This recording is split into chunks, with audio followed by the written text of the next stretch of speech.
مصدر من الأهلي يعلنها بعد التعاقد مع المدرب الأجنبي الجديد عماد النحاس يرحل عن النادي الأهلي. انتوا عارفين ربنا بيحب محمد شوقي، عارفين ليه؟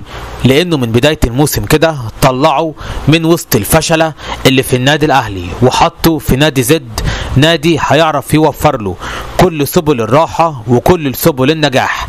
عشان كده محمد شوقي دلوقتي شوفوا فين، وعماد النحاس اللي بيطبل للإدارة فين، عماد النحاس اللي بينفذ التعليمات، عماد النحاس اللي بيقول انا ماليش دعوة، اللاعب هو اللي مسؤول عن اللعب.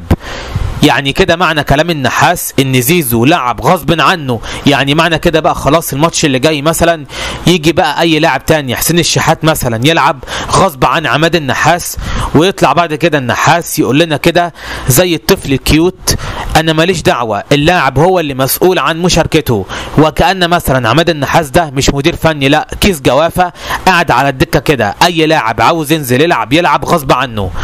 عشان كده عماد النحاس خلاص بعد التعاقد مع المدرب الأجنبي الجديد لن يستمر في الجهاز الفني المعاون للأجنبي.